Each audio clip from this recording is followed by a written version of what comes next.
Mayong buntag. Diya na punta sa Leonora Beach Resort. Nahimutang kini sa Banay-Banay, Davao Oriental. Diri guys, nag-overnight mi diri nya natami og sayo. Gusto namo namnamon ang kabugnaw sa panahon. Lakaw, ladalag kape, adto mi sa ilahang beach. Unya, ligo gamay, hawas na pod, then anhin na pod mi sa ilahang pool. So, mura na siya nahimong private, kay kami na lang diri guys. Kay sayo kayo mi.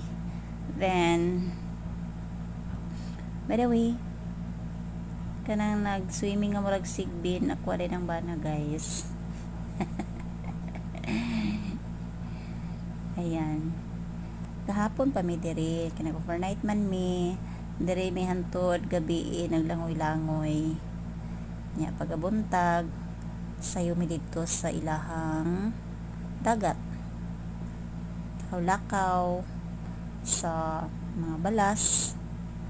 Then mga pag medyo init-init na, diri na pod mi sa ilahang pool. Hanggang sawa mi diri guys. Ming sulod mi diri alas 12 sa udto, then mo out mi og alas 12 sa buntag. Bye.